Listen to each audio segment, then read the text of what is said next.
there, boys and girls of the YouTube world. Today, the Duff Dog and I are going to see if we can't diagnose what is wrong with Dirt Reynolds. What is Dirt Reynolds? Dirt Reynolds is a 1979 Trans Am 10th anniversary. It is a Tata 10th anniversary Trans Am. These things were gorgeous silver. They had silver interior. They had some futuristic looking turbine wheel things.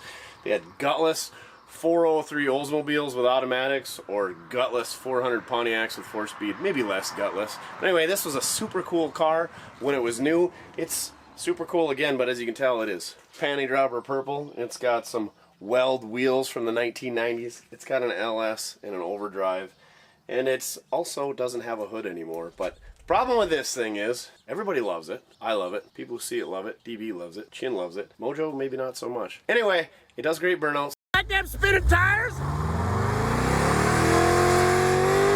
It goes on the road great, but when you just really get into it and go through the gears, about by the time it shifts or wants to shift, it just starts bucking. Just wow, wow, wow, wow.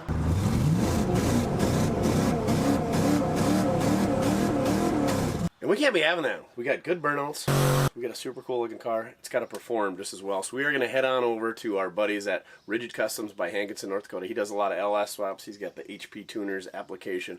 We're going to take this over there, hook it up to the computer, and see what the heck is going wrong with it. Because we bought this thing 2-ish years ago for like $2,500, cheapest LS swap ever. It was absolutely horrendous. It looks like there's some square tubing or some big square stock. I have no idea what is going on here. We got it pretty well straightened out now though. We did a whole bunch of wiring. We put a different radiator, electric fans in it. We put a cutoff switch because the battery drains and we don't know what's going on there. We put brakes on it, we put wheels, tires, lowered it like we always do. And mostly we've been driving the crap out of it and burning the tires off of the back of this thing with the old 336 Posi 275/60s. Does real good burnouts. Overdrive, drives great, goes on the road straight. So without further ado, let's figure out what the bucking is going wrong with this thing, and hopefully we get her figured out, and then we'll bring her back here, and who knows what we'll do next, but we got to get that figured out first. How bad is it cutting out? Are you in that 6,000 RPM range when it's cutting? We're at Rigid Customs here. 6,000 RPM. Hi. What did you say? What's the check box? What's it for? Are you at 6,000 RPM when it's cutting out? Do you want it higher than that? Well, let's move it. I can't be at 6,000. Are you sure? Oh.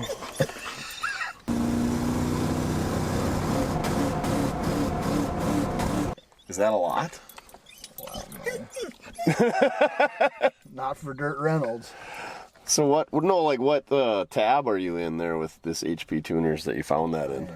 In the fuel tab and cutoff. Fuel tab cutoff. It took us way too long. It took you way too long to find this. Right. I was of no support. I was looking on Marketplace for more Trans Ams to buy.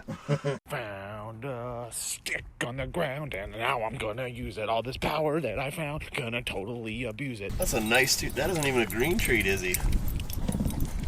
I feel like it's not at $6,000, but maybe it is. I don't get why it doesn't hit the limiter in a burnout, though. It just does it when you're driving. Well, maybe you're not at $6,000 when you're doing a burnout. Maybe. We can go test it. We definitely are. I can watch while we test. Perfect. Yes. And then I can tell you, you are absolutely at 6,000 RPM. I do have kind of a speedometer now, and oil pressure and water temp, so there's that, and a fuel gauge. I pretty much have all the gauges except a tack and a clock. How does that speedo read? Or does it pull signal off the computer? The moon. We landed on the moon! The moon. It pulls it out of this magic 12-volt port right here. GPS, I presume, yes. Okay. Well, I'm going to change your gear ratio stuff and tire size to see if we can get your shift points any better. They're 275/60s, but you already knew that. What is the total diameter of a 275/60? Are they 29s? Hold on, let me get out the math machine. I do have one of those fancy tools called a tape measure in the other shop if we just want to measure it. 27.9, 28 inches. 366 gears. 336. I thought you said 366. No, that's a Chevrolet tall block engine. Right.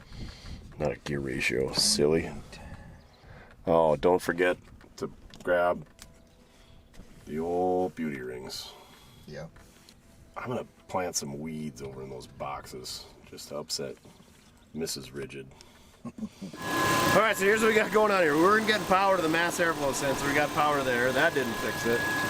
So now we're checking fuel pressure. And even with the fuel pressure regulator blocked off or unhooked, we're still only barely over 50. When we hook that up, we're at about 42. Now we're going to go test drive it again, but I think it's the fuel pump. Imagine that. A bad, Chinese, noisy fuel pump. Alright. Genius. You're the smartest man alive. I am the smartest man alive! Master mechanic.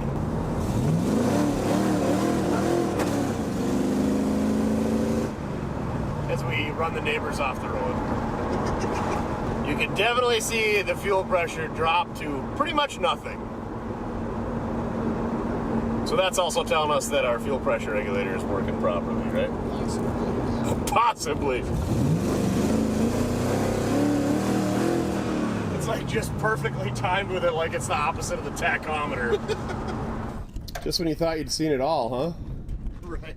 So we thought it was the fuel pump.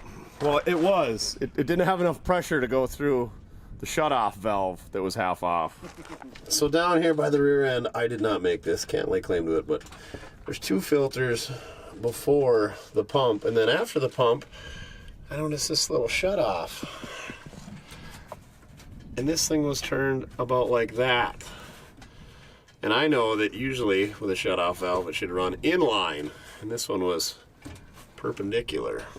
So, yeah, the fuel pump got a lot quieter and it performs great. So, yeah, and it shouldn't ever want to go up because it's going to have to fight gravity, but I might put a zip tie around that so that can't go up. Anyway, Dirt Reynolds is back. And better than ever before. Hey, thanks for figuring that out. No problem. I'm here all week. We still got to run a new power wire to this MAF, but anyway, it doesn't surge out. Glad I didn't order a fuel pump. Guess what? It fixed it.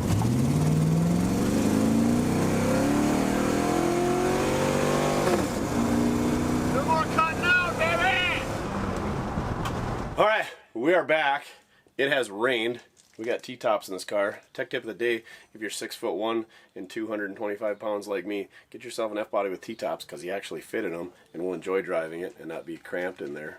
That's the greatest part about this thing. That and it's purple and got an LS and it sits low on the ground. It's kind of hard to get out of. You just roll in, you roll out, but it beats working on a lifted mud truck with an LS, and let me tell you that. Anyway, the seat's wet in this thing because somebody left it out in the rain, so we can't take it for a test drive today. But we got her all figured out. We got her dialed in. It already did great burnouts. Now it goes through the gears super hard, super fast. Originally, I bought this thing and was going to make a video, and then we're going to use it for an LS swap. It's got a posi rear, it's got the Trans Am front end, LS, overdrive. It's already got the electrical, the cooling, the plumbing, all that stuff. Put it in something else, but everybody loves this car that sees it. It draws so much attention when you park it next to $75,000, $100,000 cars at the car show that we got to keep Dirt Reynolds running. It doesn't owe us anything. We leave it outside in the rain. We don't care about it. There's a few things we got to fix. It's got a battery drain. The back tires are kind of bald. It would be nice to get some seats that maybe shed the rain, or maybe get the windows to roll up and down, or build another shop to put it in. But we're going to lose the shop that we got anyway, so we got to wrap this up. But huge shout out to Rigid Customs for helping us dial this in. I feel like a complete idiot that I could not figure out what was wrong with it. We've been driving it for 2 years like that. I don't know if it was like that when I loaded it on the trailer and brought it here from Minneapolis and the lever bounced down or we bumped it, but I think if you go back and look in the original video, it's like that, because I know it's done it the entirety of my ownership. Here's our fuel system. Oh, there's a fuel shutoff. What a deal. You could really mess with somebody there. So I feel like an idiot. You got to learn a little bit. We got to hook up power wire to that pink wire going to the mass airflow sensor. It should run even better. The exhaust is pretty cobbly. I'd like to put some good exhaust in it, maybe patch floor. We're not going to sell this thing because I would feel bad selling this to somebody because it is so good yet so terrible. I don't want my name on this thing with somebody else owning it. So we're going to keep it around. We're not going to cut it apart for a donor because of how good it is. We'll just have to find similar parts out of like maybe a blue Camaro that we got back there and drop an LS together with that front end and rear end and put in some old, you know, like a 53 Ford pickup, because everybody loves when you put an LS in an old Ford pickup. But LS swaps are the best! anyway, head on over to mortske.com, check out the merch. We got magnetic can koozies, we got magnetic screwdrivers, we got ball caps, we got coolers. It's summertime. We got Hawaiian shirts, we got t-shirts, we got sweatshirts if you're in Antarctica or you're cold-blooded. We got a super cool, sweet new banner with the 64 Impala on it from Podunk, North Dakota. Go check that out.